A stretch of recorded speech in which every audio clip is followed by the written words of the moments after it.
So welcome guys to another one of these C games, group stage games, and this is gonna be the first game chronologically between Santos and Kun. Eternal Empire, man. This map is a little difficult to navigate, that's for sure. You got a lot of different aspects, ramps, and more or less range advantages and disadvantages, but instead, let's talk about our players into this game. On the bottom left of Eternal Empire, it is gonna be Santos playing that blue Zerg. In the meantime, his opponents on the top right, we are gonna get that red Protoss of Ranger Kun from Malaysia. So NUKS versus Ranger in this matchup. Into a hatch for setup already here from NUKS, going for the economy. At the same time though, we are gonna get our natural wall here from Ranger. We were talking about before, like, you guys are going to be watching this in the order it is played. You are going to be watching it in the reverse order of some of how these games were streamed.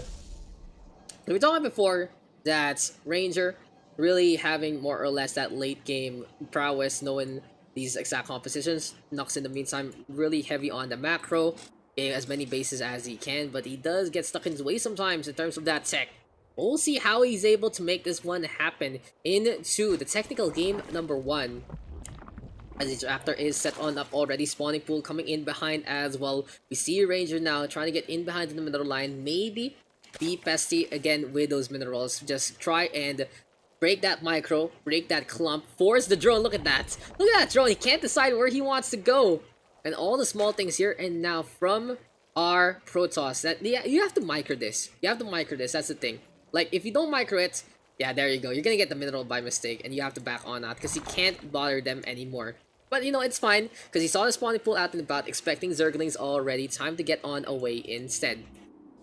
In the meantime, NUKS, noticing the wall is up already. Natural, gonna have that second Nexus as well. And into a 2-base scenario, here we go for our red Protoss. Gonna boosting out that Adept, absolutely important to get that Adept online as quick as possible. Good against dealing with the drones, good against dealing with the Zerglings, and all around a strong early game unit. Now I feel like they have been neutered at the fact that the upgrade isn't really the best now. It only works as soon as you transfer, get at attack speed, so overall your DPS is lower. But anyway, you know what, I guess it really is for more hit and run diversion tactics. It's more all about the ambushes instead. And is that really gonna be the role the Adept is filling instead of a death ball units? That's gonna be the question into the next balance patches. Anyway though, here we go with Ranger. Sending in that Scion transfer. Does he see that third base? Seems like it is the case. Already the Zerglings and Queens are in position. That's gonna be the natural Queen going for the pokes. In the meantime, Psionic transfer, try and get into the back line. But no, it's gonna be a little difficult if he goes for it. Creep spread is there already. And honestly, the cybernetics, the cleanness of Eternal Empire are being polluted already by our Zerg player. Adepto gonna be cleaning that Zergling on up. We are gonna see the Stargate opening here yet again from Ranger. Phoenix as well as Oracle coming online. And the thing about the Stargate, I know I mentioned this before, but the thing about the Stargate is you can actually see what unit is being produced if your graphics is high enough at the same time, if your eyes are clear enough in the first place. You can see the shape of the Oracle being morphed in here and now on that Stargate. Production though really quick for that unit, especially with that Chrono Boost. In the meantime though, NUKS going for that creep spread, looking to come closer and closer to his opponent. Hatchery though, already in position, gonna be a third one here, and now Queens looking to protect it as well. Make sure that one drone that comes out is safe and sound. Maybe he can be safe and sound into making another big base. Anyway, the warp gate here and now for our red sauce. Pylons are here and there as well. How many gates does this guy have? Looking to go for a 2-gate wait and 2 Stargate opening here for Ranger. Not even just an opening anymore. This is going to be his transition. This is going to be his army composition for this game. So 2 Stargates. We're expecting maybe more Oracles, more Phoenixes, maybe Void Rays as well. But it will really depend if he goes for that Fleet Beacon or not. Still though, NUKS sending in some more creep streamers. Here we go with the Oracle from Ranger, trying to get in behind yet again. And honestly, this is going to be a good baiting here for this Oracle. Can't stay on the right-hand side. What is the vision here for this Spore? But now it's going to be time for the Oracle to get into that third base instead. I honestly thought he was going to go for that main based on those cues. But still, the Phoenix trying to go for the pokes, surprisingly tankier than usual. This Phoenix though might go down without the micro. Where did the Oracle go? It seems like it got recalled back instead. Now, we do see NUKS in position for this one, looking to deal with his third base to take care of that probe. Pylons do go down, and overall, honestly, Ranger losing more minerals into that one than ever before. So solid effort there from NUKS, going for the counterattack, defending well at the same time. And we are going to see a triple Phoenix variation here for Ranger. So basically, Graviton beam up those queens, take care of the queen itself. And that is to be the show. Air weapons going here for Ranger as well. It is such an experimental approach here from Ranger. I haven't seen this in a while. Mass Phoenix into the skylines of Eternal Empire.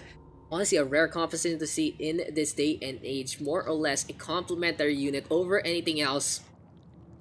Still though, this has to be NUKS realizing that there isn't going to be much ground in this situation because the Phoenixes are en masse yet again. Into the queen line we go, but where is the micro? Oh, it seems like Ranger too busy on that third base, and these Phoenixes given for free. Big mistakes here from the Malaysian Protoss. Sentries though keeping themselves alive, sandwiched in between the pylons as well as the force fields. But where is the wall? There is nothing in the way, and NUKS now having free reign to see everything happening on the map, to go for the probes as much as possible. Here goes the Phoenixes yet again, but it seems like there's only one survivor. 12 probes have already fallen. This main base taking some heavy casualties as well. And overall, what an attack there from NUKS. Realizing the situation, sees the Phoenixes in the air, and Ranger completely forgetting about them. The Queen's getting free hits left, right, and center. And now, we are going to see another funnel of Zerglings here from Santos. It seems like NUKS has decided, I'm gonna be a factory. I'm gonna be a production line of Zerglings. They're gonna kept on producing. There'll be a lot of consumers. Everyone wants a piece of this Zergling meat. And into the main base we go again, perhaps. The sentry though in position. No, they're gonna be a little bit of a regroup. Into the sentry we go. Where's the force field? Ranger not really paying attention to this one. Yet again, we see the probes coming online. Oh, the force field pushing the sentry back instead of forward. And Graviton beam is actually forced onto those light, dependable but expendable Zerglings yet again.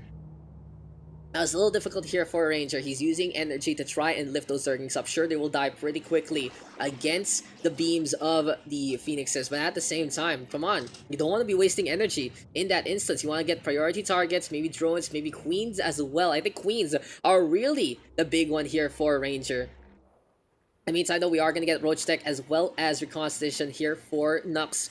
At the same time, Void Rays are coming online. He's expecting already more of these armored units.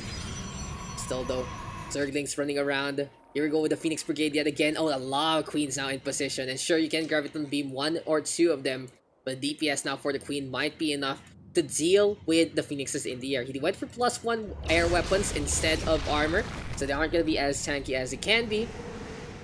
Still though, that Hydra gonna get picked off, and we're just flying around with these Phoenixes for the time being.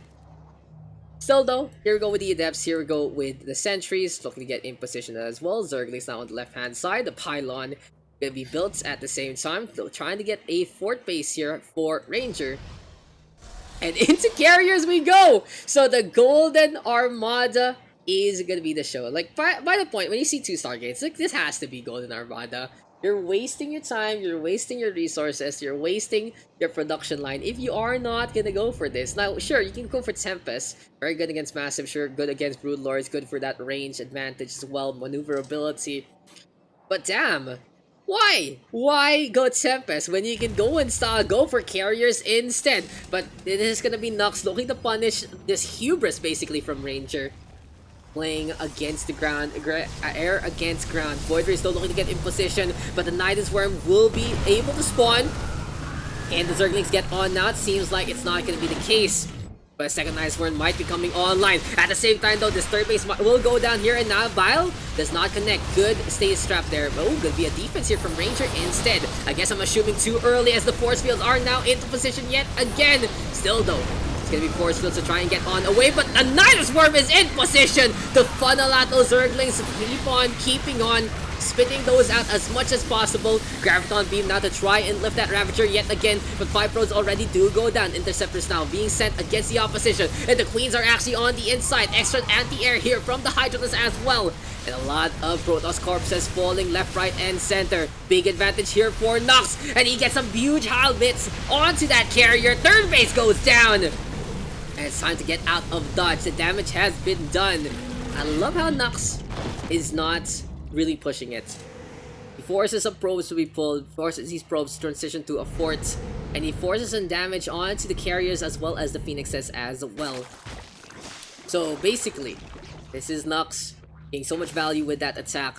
He knows it's not the killing blow as of yet, but he is going to be deciding to make more and more bases, more and more frontiers here and now. Into a 5th base scenario we go here for our Blue Zerg. And the Eternal Empire already half covered in creep. It's a scary, scary night in this desert waste. Anyway, those Zerglings starting to go for the push yet again. Still the Interceptors in position, and the Skytoss army, he needs more. He needs a lot more, and losing that 3rd base is a big hit. You need to have at least 3 bases to keep the production up. That's what the transition was for. But his 4th base is not up and running optimally as of yet. He is a good. We have Ranger now trying to get that 3rd base as well.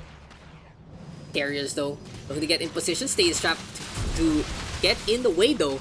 But the Roaches and the Ravagers in a good spot. Here goes the Phoenixes, and down they go immediately with the flyby. It seems like the danger zone is really in the doorstep of Ranger, and NUKS just beating on down with that ground-based composition. Hydralisk now trying to go for as many spies as possible. Here we go with the Interceptors. We do have the prismatic alignment as well, but the Hydra's aiming on up yet again. We need some micro though here from NUKS. He is gonna try to get on away instead, because these jet planes so pesky, forcing the retreat.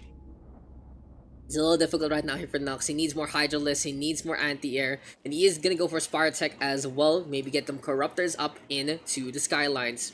Still though, he is already on Lair Tech, can go for the Hive just if he wants to transition into a greater Spire situation. Still though, probes going down actually here in this, where are they dying? It seems, oh, in mid-transition, because the Roaches and Ravagers hit squad, this is basically a one-way trip for these units, because as soon as these go down, these are going to be replaced by other things instead. Anyway, into the natural we go. Big hits onto the economy. And then Nidus Worm screeching yet again. Hydralisks are coming on out. And that rage advantage, that range upgrades here for these Hydras. Trying to get as much damage as they can. Taking care of the Interceptors. But now it's time for the Star Step.